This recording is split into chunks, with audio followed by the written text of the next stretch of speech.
Alright, today I am just going over my bike as an overview. It's had a lot of changes over the length I've had it, and I'm going to show what each individual thing has and why I have it. I guess I should just break this down into each little item. For starters, it is a Mongoose bike. Mongoose has been around since, I don't know what, the 80s, and when all the BMX bikes were coming out and people were doing crazy stunts and stuff on them, when the BMX first started kind of becoming popular, they broke a lot because people were doing jumps and things and the bikes just weren't made for it. BMX Mongoose was the first company to come out and really design a sturdy, hefty, durable BMX bike, and everybody wanted Mongoose. So I will say that this is not an expensive bike. It is a Walmart bicycle. It costs $200 at their store, but I wanted to play with it and work on it and build it up and modify it, and I figured even though it's a Walmart $200 bike and not an expensive thing, it was a Mongoose, so it would be a good bike to build upon. It is aluminum, it is not steel like a lot of their bikes, so it is lighter weight, and it is a full suspension, which doesn't do as much as you think, but it does help. I contacted the Mongoose company. They said they have no idea what XR150 stands for, so we'll never know. I'm gonna say it means extra rad. I have no idea. 21 speed. Gears overlap, so it's what, 15, 16 speeds maybe. But it is a full suspension aluminum Walmart mountain bike. Alright. From the ground up, we're going to go here. I have right here, this is the kickstand obviously, and this was it originally. And I have added this plate because pardon me, with all the weight I have on this bike, it tended to sink into the dirt where I usually ride it on the trails. This is not a street bike. It's not made for speed, it's made for climbing hills and trails. So when I added all the stuff to it, it tended to sink in the dirt, in the trails, crushed limestone, whatnot. So I added this little plate here, and that really does help it an awful lot to stay upright with a kickstand on the trail. Alright, so we move from there over to the tires are also on the ground, going ground up here. We're looking at Double Fighter 2s, Continental. And what I like about these particular tires, why I got them, is because most of the time I'm on the off-road, on the trail. Dirt, crushed limestone, some gravel, grass, things like that. But those big fat knobby tires are just what people think they need when they want to be cool mountain bikes, but they're not comfortable and they take too much, and around here you don't need them. So I got tires here that actually are smooth on the top, so when you're on the street, on the hard packed or on the pavement, they work excellent, nice, smooth and quiet. But when you start to sink in the mud, or if you're going around corners on the pavement, these kick in and then you have extra traction. So it's kind of a crossover tire. They work very well, and highly recommend them. They're about mid-range price for tires. And I do not have disc brakes. I never found any issues with my rim brakes here, so I see no sense in to change them. Now inside the tire, on the right up underneath this top part here, I have a thick liner, and it helps punctures. Whatever pokes through the tire will probably be stopped by that tough liner. It's about 1/8 of an inch thick, covers from side the top part. There's not much you can do from side punctures on any tire. But then the tube itself, the inner tube that's in there, is extra thick. It's 20% thicker and puncture resistant. So I have, under the tire, I have a shield, a liner, and then extra thick tires or tubes. So it's not to jinx myself, but since I put all that in here a couple years ago, I have yet to have a flat tire. So very satisfied with these for the trail. I enjoy riding over things and bouncing around in bushes and stuff, so I tend to aim for them and not avoid them. It just makes the ride more fun. So I have definitely put them to the test, but this particular tire setup with the liner and the thick tube has definitely been good for the trail. And then there's some more stuff on here, but that's part of the lighting, so we'll get back to that later. Alright, the back tire is the same as the front, Continental Double Fighter 2. Let's see. Might as well start in the back, I suppose, now. Alright. Since it is a full suspension mountain bike, we got the front and back shocks there. There really is no way to put a rack on this. Some bikes have, here you can put your disc brakes on, or a bike rack mounted here and somewhere up here, but my bike really isn't designed for that. It doesn't have that option. And I needed a way to haul stuff on the longer trails, so I went and got a $20 bike rack from Walmart. It just sticks on the shaft here, and it says it holds up to 20 pounds. And what I have done is, you can see the actual rack itself there. And what I have done, let's take this off.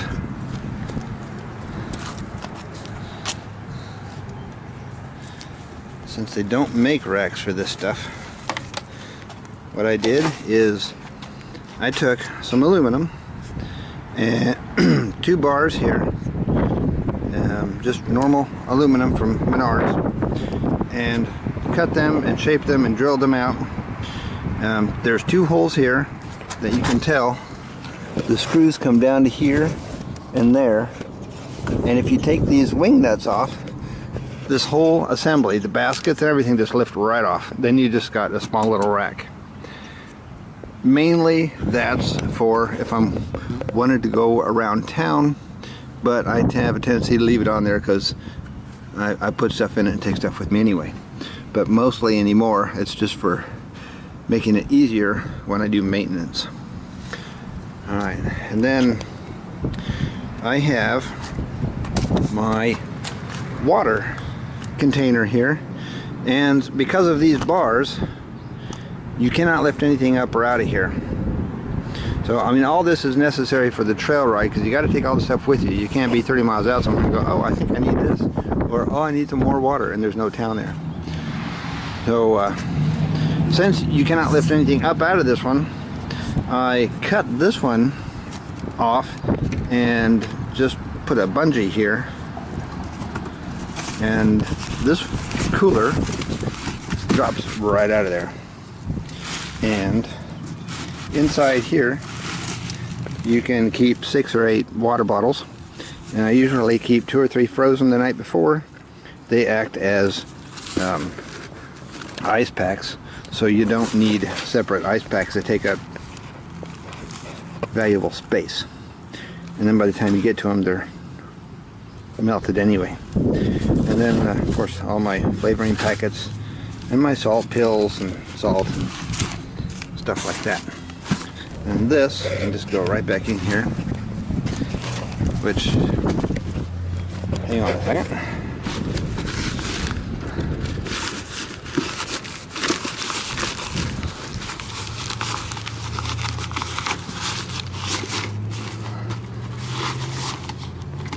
There we go. Whoop. Okay, so that's back in there, and I put hooks in these other, or holes in the other ones, just for any hooking things on and whatever I needed to do. Now this bag that we took off, that's my just a shoulder strap bag. It's got geocaching stuff, extra batteries for the camera I'm using, swag, geocache stuff, knife, bandanas, swag items, things like that. Anything you might want for a trail. Little multi-tool, little flashlight, pen, pencil, all that stuff. And it's something that if I have any valuable stuff, I can just take it off my bike and take it with me and not have to worry about stuff being scattered around the bike.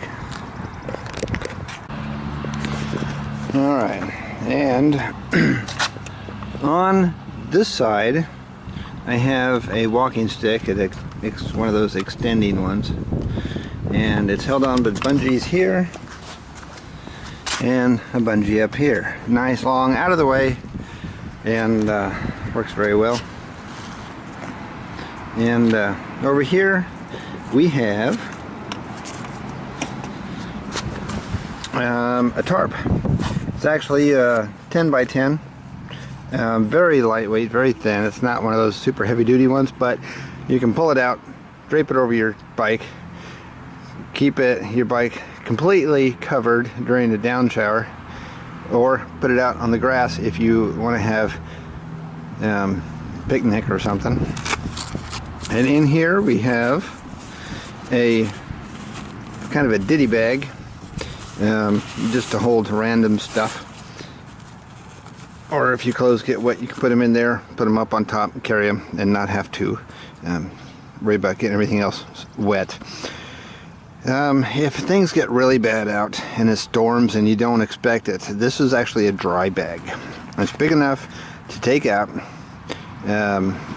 put all your valuables in it, like your phone, your GPS, the camera I'm holding now to take this video, and put everything in here, and you'll be wet and muddy and tired when you get back, but all your electronics will be totally dry and safe.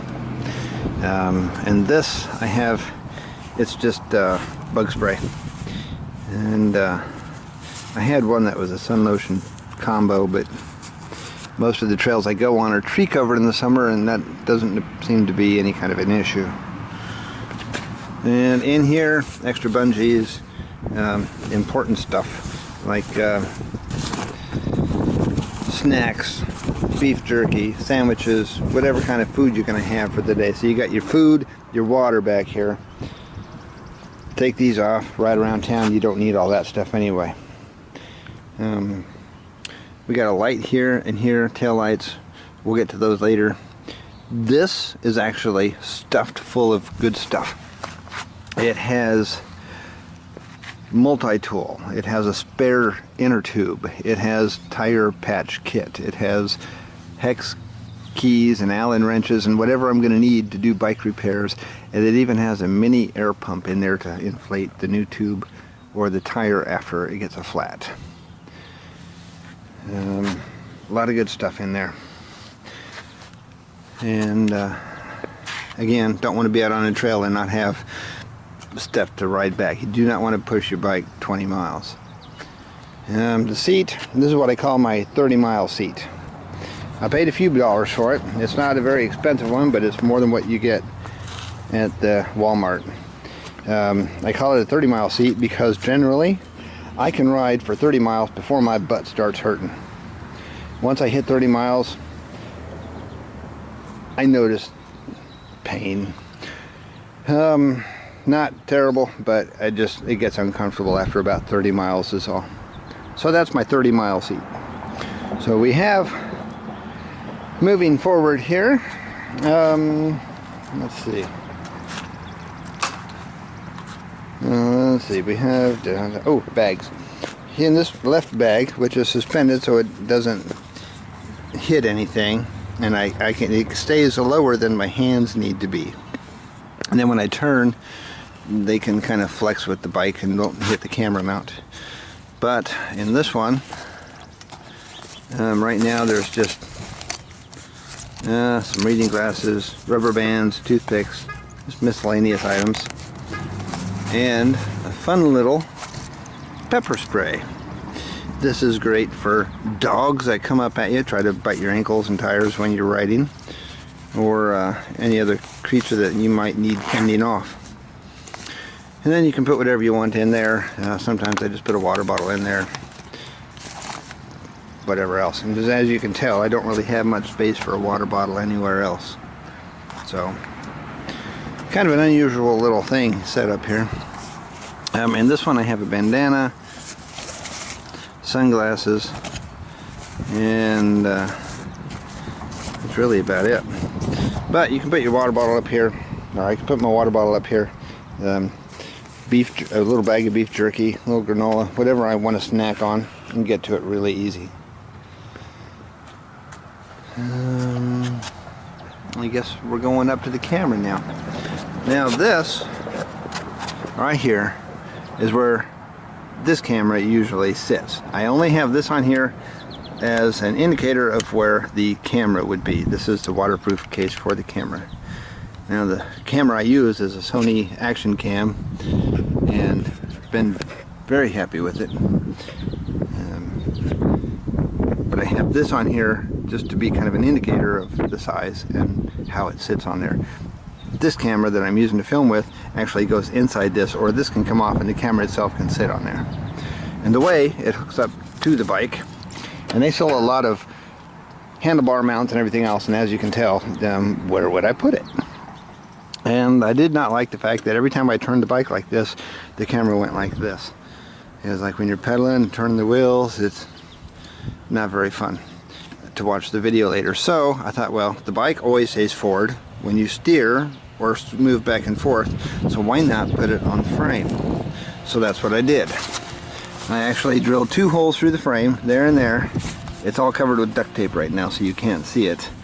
But the bolts are right here and there. And very easy to take off or on if I need to. And then when you get somewhere and you want to film, like say you pull up, you're parked, oh okay, I want to find a geocache. Well, all you got to do is grab the camera and hit the quick release lever and take that off. What I have done is modified one of my tripods that I do not use anymore much, and cut it all up and got a hole going up through there, and then modified the mount a little bit here to accommodate that screw that's holding it, and that just slides in and out. So whenever I get anywhere and go, oh okay, I'm parked, now I want to go find a geocache, you just go like this and you're on the move with your camera. Alright, and then you can put it right back on just that fast, and it's very secure. And if something happens over there, I can just reach up when I'm driving, go, oh, film that, or oh, film that.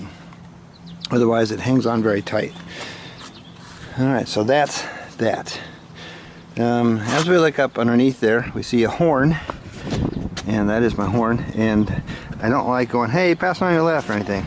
I'll do that when I get closer, but when I'm coming up behind about 100 feet, I just go and let them know that I'm back there, because if they hear that, they'll look around, see what's making that crazy noise out on the trail, and they'll see me and they'll get over in the first place. So it's usually easier than trying to get them to move over once you're within earshot. So, and then the next thing is the light. This is that massively bright little light that you're going to see later in the video at night. The power pack for it is right here actually. It lasts many hours and is, I think, 2400 lumen, I forget now. I'll look at that and let you know later. But 4400 milliamp, I believe, and 2400 lumen. Extremely bright little LED. It's a Cree light. Again, very happy with it. And when you're not using it, I just pop it out. If you are using it, you can put it in there, and you'll know you got power because those little green lights are on. And you just push button to turn it on, like right that. And then that is it right there. It's 3 different modes, and it actually comes off very easily, and you can carry it with you if you need to, or take it off and aim it. If you need to work on your bike when it's dark, you can take it off, strap it on here, and aim it down at your tire so you can see. It'll light it up like daylight. And then as we move around, I do have a mirror on here, but it's going to come off. I put it on there about a month ago. Do not like it. It bounces around more than it helps. Easier just to look behind me when I need to. 75% of the time I'm on a trail anyway. There's no trucks back there on the trail. So I have my bags, the handles here, I have triple wrapped. I have a tape and basic cork on the actual handle. And then on top of that, I have spongy cord wrapped twice. And it is comfortable because you shift your hands around a lot. And this is, since I don't wear gloves, this really, really helps the long distance trails. And then you got, of course, the GPS. If you're not using it, you take it off, but it snaps on there. If I want the horn, just right there. The light is over there. It shines out underneath here just fine. There's no issues with it hitting the road anywhere. The cables do not get in the way. And the phone, this is a accessory. I know it's out of its outer box case right now, but this little mount holds extremely solid, and it will not let your phone bounce out. I've never had an issue. And of course, I don't always take the GPS. Sometimes I use the phone only, and this is neat because I have the geocaching intro app, and of course you can pretty much find whatever you want on there. If you're not familiar with the geocache intro, I like that app a lot. And then I have my Cycle Droid app, which will show you maps of where you've been, where you're at. Does really well, and gives you a lot of stats on, like this is the T-Bone Trail from last Saturday. Total length is 40.68 miles, max speed 14, average speed 7.4. That's because of a headwind for the last 15 miles. Total ride time about 5.5 hours, and a lot of breaks, lunches, things like that. Anyway, I really like this app. If you're looking for a fun one for your bike, this is a great map to have, or a great app to have. Or you can just use the phone and play your music.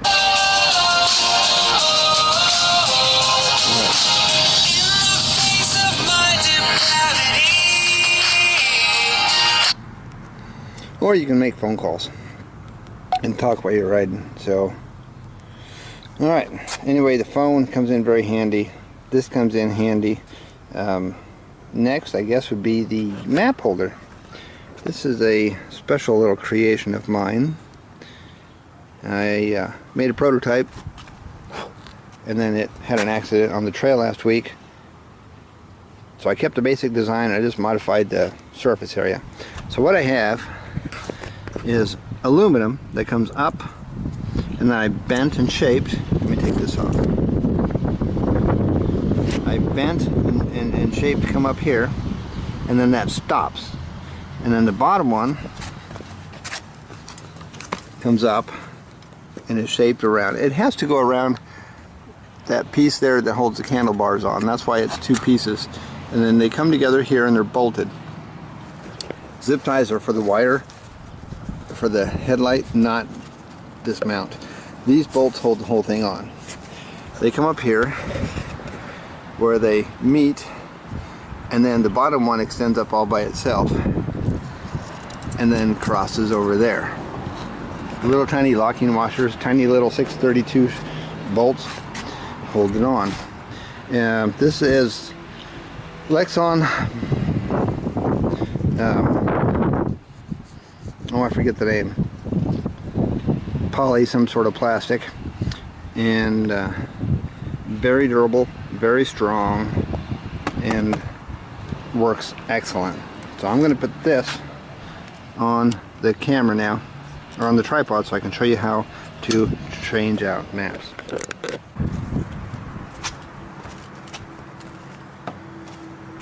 Alright, so let's say that you are riding and your current map shows the town, the wilderness area, and everything, but now you're all the way out here, you just want to see that wilderness area.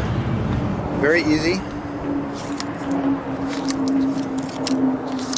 Take that off. And this was, I had this cut, or I cut it to actually fit the exact shape of the printed out maps on the printer. And just take these out, put in your map that's a little bit closer.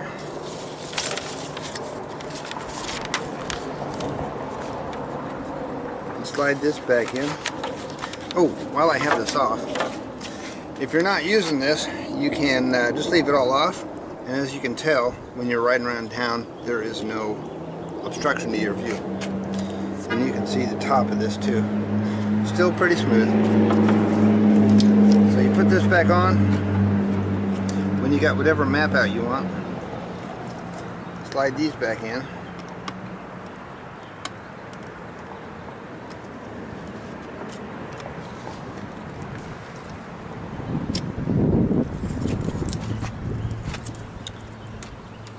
And change out the map pretty easy that way. These also do a pretty good job for if it gets windy, your map won't blow around. The only thing is you can't draw on your map this way, but I don't find that to be an issue. Whoops.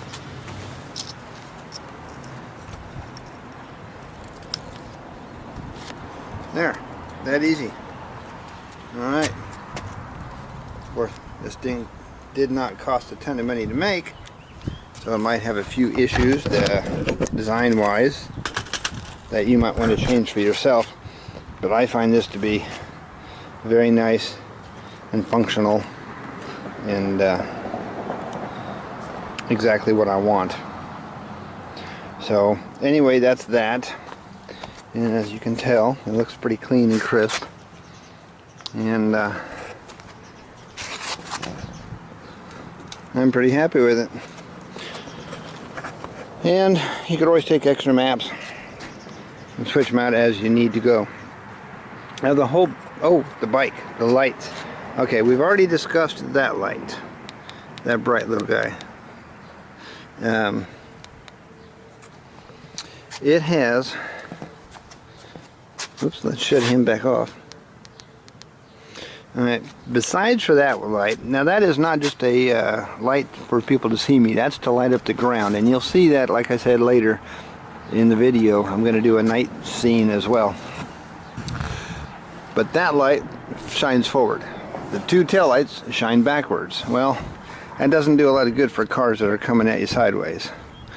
So we have this fun little light here, and they show up blue, and you'll see that in the video, but that can be visible sideways. And there's also a set on the back. They run on AAA batteries and light up the night pretty good too. Everybody can see you coming that way. They might say you look goofy, but at least they'll see you and not hit you.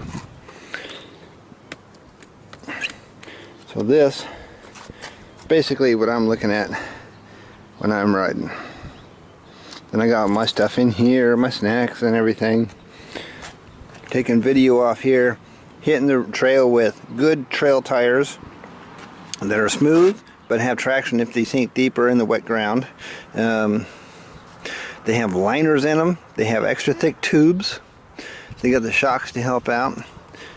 Cameras under here, out of the rain. It's directly under the map holder. And if it does get rainy out, it won't, even though it's way water resistant, and the housing makes it waterproof, at least you don't have to worry about it. And a little bit of drizzle. It's protected from above. And then you got the extra kickstand there to keep it from sinking. You got all your food storage, all the stuff comes right off, and anything you might need for the trail. You got your breakdowns here, your extra padded seat. That's about it really, I suppose. I guess now the next thing you're going to see is me riding it at night. Although you won't see me, but you'll see a bunch of lights. And everything on it is designed for the trail. There's nothing super lightweight about it. There's nothing that's super fast. It's made to get down 20, 30, 40, 50, 60, 70 mile trails, do nice day trips. Sometimes a camp over, haul some stuff, but not be too bulky. And the whole thing is done on a $200 Mongoose mountain bike from Walmart. A lot of modifications onto it that you cannot buy in stores, and some stuff you can, like the tube liners and tires and stuff. But overall, that's my bike. Alright, on to the night video.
This dash, I have it on my head so I can see what I'm looking at.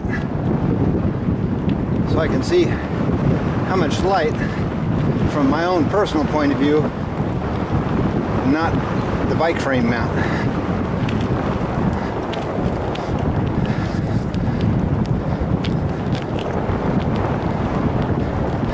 Interesting point. The cop just pulled up to me and was very interested in what kind of light I had on here.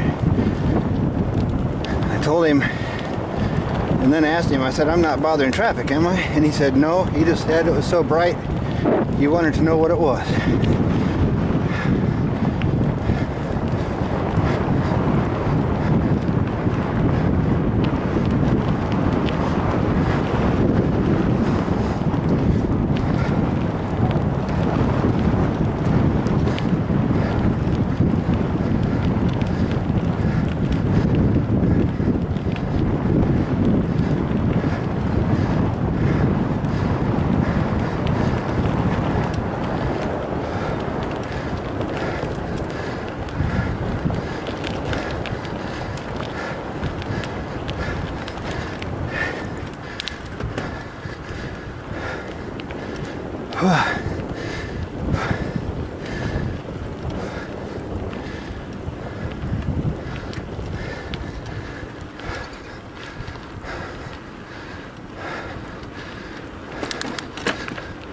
Oh, there's more lightning off to the west. Master, I have mail for you.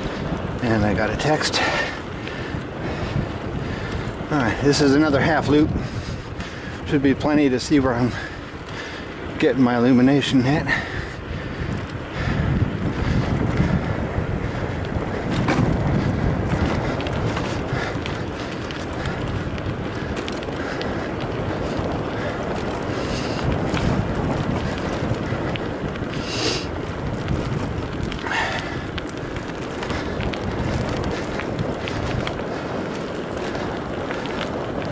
Whoops. Oh, by the way, this is off. This is low, medium, and high. All right. Okay. Now,